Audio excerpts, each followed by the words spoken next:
एक बच्चे ने बहुत अच्छा सवाल किया है कि सर मैंने डिग्री ले ली है और डिग्री लेने के बाद अब मुझे क्या करना चाहिए। तो हमें ये समझना है कि डिग्री ले ली है तो डिग्री ले ली है तो सबसे पहले आपको ये डिसाइड करना है कि आपको मतलब बिजनेस पार्ट पर जाना है या फिर आपको प्राइवेट सेक्टर में जाना है या फिर हम गवर्नमेंट सेक्टर चुन सकते हैं। मतलब तीन ही मेजर जो कैटेगराइजेशन होते हैं इन चीज़ों के, तो वो यही होते हैं कि वेदर इंसान को डिग्री कर ली है तो या तो कोई ना कोई स्टार्टअप जो है वो सिलेक्ट कर सकता है।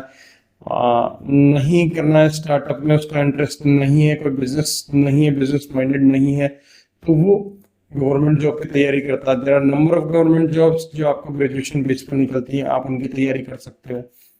और लास्ट में हमारे पास ऑप्शन है प्राइवेट जॉब का।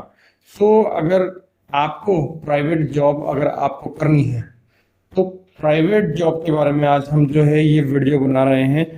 तो सबसे पहले अगर आप प्राइवेट जॉब के बारे में सोच रहे हैं तो सबसे पहले आपको अपना जो लक्ष्य है, जो एम है, वो निर्धारित करना है।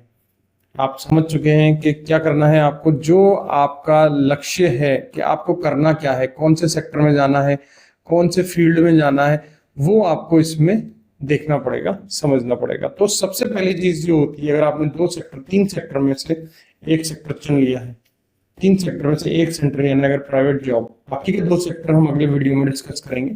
अगर आपने पहला सेक्टर चुन लिया है यानी कि प्राइवेट जॉब आपने चुन ली है, तो प्राइवेट जॉब में आपको सबसे पहले करना क्या है उसके बारे में हम आज डिस्कस करें। तो सबसे पहले प्राइवेट जॉब में आप अपना लक्ष्य सेट करें, आप अपना एम सेट करें कि आपको किस सेक्टर में नौकरी करनी है। सबसे पहली बात यही है। आप मान लेते हैं बीए कर लिया, ग्रेजुएशन कर लिया, जो न्यूट्रल ग्रेजुएशन होती है, ये कोई डिसाइड नहीं करती कि आपको किस सेक्टर में जाना है। जनरली बीए करने वाले गवर्नमेंट की तैयारी करते हैं, लेकिन आपने सिर्फ कर लिया बीए, ठीक है।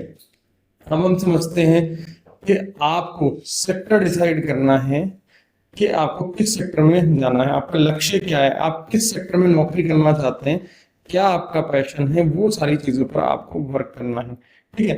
अब देखिए, लक्ष्य जो डिसाइड होगा कि आपको कौन से सेक्टर में काम करना है, तो वो डिसाइड करता है आपका स्किल सेट, ठीक है। आपके पास क्या स्किल सेट है और आपका जॉब का जो लक्ष्य है कि कौन सा सेक्टर चूज करने वाले हैं, वो कौन डिसाइड करेगा? आप खुद डिसाइड करेंगे। और किस तरीके से डिसाइड करेंगे कि आपका रुझान किस तरफ है। रुझान कैसे होगा कि आपके उसमें ही ज्यादा रुझान होगा, आपका इंटरेस्ट उसमें ही सबसे ज्यादा होगा जिसमें आपको चीजें आती होगी, यानी आपको हुनर आता होगा, आपको काम आता होगा, आपके पास वो एक स्किल सेट होगी। तो तभी आपका उधर इंटरेस्ट लगेगा कि हाँ यार, मुझे ये काम आता है, मैं ये काम अच्छे से कर सकता हूँ, तो मेरे को इसमें जाना है। मुझे कंप्यूटर आता है, मैं कंप्यूटर अच्छे से कर सकता हूँ, इसमें जाता। यार मैं भागने में दौड़ने में अच्छा हूँ, मैं फायर एंड सेफ्टी वाले सेक्टर में चले जाता हूँ, मैं भाग भाग के इधर उधर इतने काम करूंगा। यार मेरे को तारों के साथ खेलने में मजा आता है, मेरे को बिजली के तार जो होते हैं उसको मैं कैसे भी करके सॉकेट खुद करता हूँ, मैं हाँ यार उस लाइन में मैं जा सकता हूँ। तो ऐसे नंबर ऑफ सेक्टर्स हैं जहां पर आप अपने आप को एनालाइज कर सकते हैं कि आपको किस सेक्टर में जाना है। तो सबसे पहला स्टेप यह है कि आपको ये डिसाइड करना है, लक्ष्य तय करना है, एम तय करना है कि आपको जाना किस सेक्टर में है। सबसे पहले यही आपको डिसाइड जो है वो करना है। अब बात करते हैं हम कि जब आपने ये चीज़ें डिसाइड कर ली है, तो वही जो मैंने पिछली वीडियो में आपको बात बताई थी कि अगर आपने डिसाइड कर लिया है कि किस लक्ष्य में जाना, तो उसी फील्ड में सबसे पहले आपको क्या करना है। सबसे पहले आपको एक इंटर्नशिप के लिए अप्लाई करना है या फिर ऑन द जॉब ट्रेनिंग के लिए अप्लाई करना है। ऐसी जगह जहां से आपको एक्सपीरियंस मिल सके, ढेर सारा एक्सपीरियंस मिल सके, करोड़ों का एक्सपीरियंस मिल सके। हमें पहले भी वीडियो में मैंने आपको बताया, में स्टाइपंड नहीं देखना है कि 2000 मिल रही है, 5000 मिल रही है, 10,000 मिल रही है या कोई दे ही नहीं रहा है। ये हमारा मकसद नहीं है। हमें स्टाइपंड से लेना देना ही नहीं है। कंपनी दे तो भी अच्छा, नहीं दे तो भी अच्छा, हमें वो उस करोड़ों रुपए के एक्सपीरियंस से मतलब है जो कंपनी हमें देने वाली है, जो कंपनी हमें सिखाने वाली है। जैसे ही अंदर हटेंगे हम ऑफिस कल्चर सीखेंगे, ऑफिस एनवायरनमेंट के बारे में समझेंगे, काम किस तरीके से होता है समझेंगे, किसी से बात किस तरीके से करनी है, ऑर्डर्स कैसे लेने हैं, उनको एग्जीक्यूट कैसे करना है, टास्क कैसे आएगी, टास्क कैसे कंप्लीट करेंगे, इन चीज़ों पर हमें जो है वो वर्क करना है। तो करोड़ों की ये चीज़ें हैं जो आपको सीखने मिलेंगी, ये कोई ऐसे नहीं सिखाता है आपको। अगर ये चीज़ें अगर सीखने का मौका मिल रहा है तो हमें स्टाइपेंड नहीं देखनी है, सबसे पहले इंटर्नशिप की तरफ बढ़ना है। या ऑन द जॉब ट्रेनिंग आपको करनी है। अगर इस तरीके का आपको कहीं भी अपॉर्चुनिटी मिलती है तो ये दो चीजें करने के लिए आप कभी भी पीछे मत हटिए। आपको ये दो चीजें अगर कहीं मिल रही है तो करते रहिए। छोटी कंपनी में मिल रही है तब भी करते रहिए, उसके बाद कहीं बड़ी कंपनी में इंटर्नशिप ऑफर हो रही है तो आप बड़ी कंपनी में भी चले जाइए। चीजें सीखने को मिलेगी, जितना ज्यादा आप चीजें सीखेंगे उतना आप अपग्रेड होते जाएंगे। ठीक है, तो सेकंड चीज है, पहली चीज मैंने आपको बता दी एम सेट करना है। दूसरी चीज मैंने आपको बता दी है यहाँ पर इंटर्नशिप और on the job training programmes जो हैं वो आप इसमें कर सकते हैं। तीसरी चीज हम डिस्कस करते हैं। तीसरी चीज में देखिए, पहली चीज आपका जो है वो हो गई है कि एम आपने सिलेक्ट कर लिया है। दूसरी चीज जो है आपने एक्सपीरियंस जो है, एक्सपीरियंस लेने के लिए आपने जो है ओजेटी कर ली है, या फिर आपने कहीं ना कहीं आपने स्टाइपेंड मिले या ना मिले आपको इंटर्नशिप कर लेंगे। अब तीसरी चीज आती है प्रोफेशनल कोर्सेज। ठीक है, ये सारी चीजें आप कर रहे हैं, लेकिन डिमांड किस चीज की है वो देखना और वो समझना बहुत ज्यादा जरूरी है। तो प्रोफेशनल स्किल्स, अब प्रोफेशनल स्किल्स के लिए आप कोई सा भी कोर्स कर सकते हैं। बहुत सारे कोर्सेज जो है मार्केट में अवेलेबल होते हैं। आप अपनी स्किल को बढ़ा सकते हैं, कोई भी स्किल सेट सीख सकते हैं। अगर आपको लगता है जो ऑफिस में ज्वाइन किया वहां पर यार इस चीज की बड़ी डिमांड, तो आप साइड बाय साइड उसकी एक कोचिंग जा सकते हैं, वो स्किल सेट आप अपना इंप्रूव कर सकते हैं, सीख सकते हैं। ठीक है, अगर आप सीखेंगे, अपग्रेड होंगे, तो क्या पता जहां इंटर्नशिप कर रहे हैं वही आप लोगों को हायर कर लें।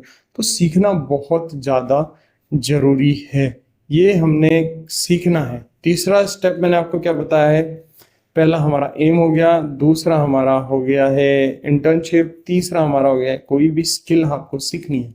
ठीक है, अब बात करते हैं फोर्थ वन। चौथा स्टेप आपको है अपना एक प्रोफेशनल रिज्यूम बनाना है आपको। ठीक है, अब प्रोफेशनल रिज्यूम जो है मैं एक वीडियो में समझा चुका हूँ, आप पुरानी वीडियोस हमारे देखेंगे। रिज्यूम बनाना बिल्कुल सिखाया हुआ है कि किस तरीके से प्रोफेशनल रिज्यूम जो है वो बनाना। अब एक प्रोफेशनल रिज्यूम आप बनाइए। ठीक है, अब प्रोफेशनल रिज्यूम में ये सारी चीजें मेंशन होनी चाहिए। क्या मेंशन होना चाहिए? First step, second step, third step, तीनों मेंशन होना चाहिए। फर्स्ट स्टेप आपका एम क्या है, दूसरा स्टेप क्या है, क्या बताया मैंने आपको, दूसरा स्टेप है कहाँ कहाँ इंटर्नशिप करी है आपने, कहाँ कहाँ ओजेटी करी है आपने, ये मेंशन करिए। तीसरा क्या है कि आपने स्किल सेट क्या क्या सीखा हुआ है, क्या क्या आता है और क्या क्या एक्सपर्टीज है, कौन कौन सी रोल्स एंड रिस्पॉन्सिबिलिटीज जो है आप कोई भी ऑर्गेनाइजेशन में जो है वो ये चीजें जो है वो आप करना चाहिए। तो ये चार चीजें अभी मैंने आपको बताई हैं। पहला हो गया एम, दूसरा हो गया आपका इंटर्नशिप, तीसरा हो गया आपका प्रोफेशनल स्किल, और चौथा हो गया आपका जो है एक प्रोफेशनल रिज्यूम। प्रोफेशनल रिज्यूम में आपने जहाँ जहाँ इंटर्नशिप करी है उनके भी रेफरेंस जो है वो आप डाल सकते हैं। तो ये चार चीज़ें जो है, अगर आप चार चीज़ें आप कर लेंगे तो निश्चित रूप से आप चीज़ों को अपग्रेड हो जाएंगे। अब है पांचवी चीज़। पांचवी चीज़ जो है मैं आपको बताने जा रहा हूँ वो सबसे ज़्यादा इंपॉर्टेंट है करियर पार्ट पर। पांचवी चीज है हर चीज की कंसिस्टेंसी, यानी कि आप किस चीज को कितनी शिद्दत से कर रहे हैं और कितना रेगुलर जो है आप कर रहे हैं। ये कंसिस्टेंसी जो है वो आप में होनी चाहिए। अगर ये कंसिस्टेंसी नहीं है, यानी रेगुलर इंटर्नशिप करना, रेगुलर ऑफिस जाना, रेगुलर स्किल कोर्सेज करना, रेगुलर अपना जो है कोर्सेज को इनहेंस करना, हाँ, तो ये पांच चीजें जो हैं वो आपको रेगुलर करनी है। ठीक है, पांच चीजें हम एक बार वापस से रिवाइंड कर लेते हैं। पहला हमने बनाया एम, दूसरा हमने किया इंटर्नशिप, तीसरा हमने कोई स्किल सीखी, चौथा हमने एक प्रोफेशनल रिज्यूम बनाया, और पांचवा हमने कंसिस्टेंसी दिखाई। अब देखते हैं सिक्स्थ है हमें नेटवर्किंग बनाना।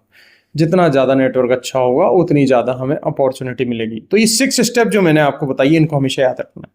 छठी स्टेप जो है नेटवर्किंग बनाना। हम इंटर्नशिप करने जा रहे हैं किसी भी ऑफिस में, वहां हम लोगों से मिलें, लोगों के नंबर लें, दोस्ती बढ़ाएं। हम मार्केट में किसी के साथ बैठ रहे हैं, दोस्तों में बैठ रहे हैं, प्रोफेशनल फ्रेंड्स के साथ बैठ रहे हैं, किसी दूसरे आदमी से मिल रहे हैं, थर्ड पर्सन से मिल रहे हैं, किसी से भी मिले। जब हम करियर की शुरुआत करते हैं तो नेटवर्किंग भी बहुत ज़्यादा इंपॉर्टेंट होती है। जितने लोगों से मिलेंगे, जितने लोगों से कॉन्टैक्ट बढ़ाएंगे, उतनी ही हमारी करियर की अपॉर्चुनिटी जो है वो बढ़ती जाती है। क्योंकि ऐसा नहीं है कि आपको सब कुछ आता है, बाहर के लोग भी आपको 10 चीज़ें जो है सिखाते हैं, गाइड करते हैं, बिजनेस अपॉर्चुनिटी प्रोवाइड कराते हैं। तो ये छठा स्टेप सबसे ज़्यादा महत्वपूर्ण है। नेटवर्किंग इस चीज़ में सबसे ज़्यादा अच्छी है। तो ये 6 स्टेप जो हमने आपको बताए हैं, इन 6 स्टेप को आपको अच्छे से प्रोसेस करना है और कंसिस्टेंटली आप अगर इसको प्रोसेस कर रहे हैं तो निश्चित तौर पर आपको जो है सफलता इसमें मिल जाएगी और आपकी कहीं ना कहीं जॉब लग जाएगी। तो ये छोटा सवाल था। अब किसी बच्चे ने पूछा कि सर डिग्री के बाद क्या करूं, तो मैंने आपको इतनी सारी चीजें बता दी हैं कि आपको इजीली जॉब लग जाएगी। और अगर अभी तक जॉब नहीं लग रही है तो पिक्चर अभी बाकी है मेरे दोस्त। आप उसको करते रहिए, मेहनत करते रहिए, कोशिश करते रहिए, किसी न किसी दिन आपकी जॉब जरूर लगेगी। अंत में सब अच्छा हो जाता है। तो ये था आज का हमारा छोटा सा वीडियो। डिग्री के बाद हमें क्या क्या चीजें करना चाहिए, कैसे आप अपने करियर में ग्रोथ पा सकते हैं, किस तरीके से हम एक करियर की दिशा चुन सकते हैं। तो thank you so much guys for watching my channel. फिर मिलते हैं नेक्स्ट पॉडकास्ट में।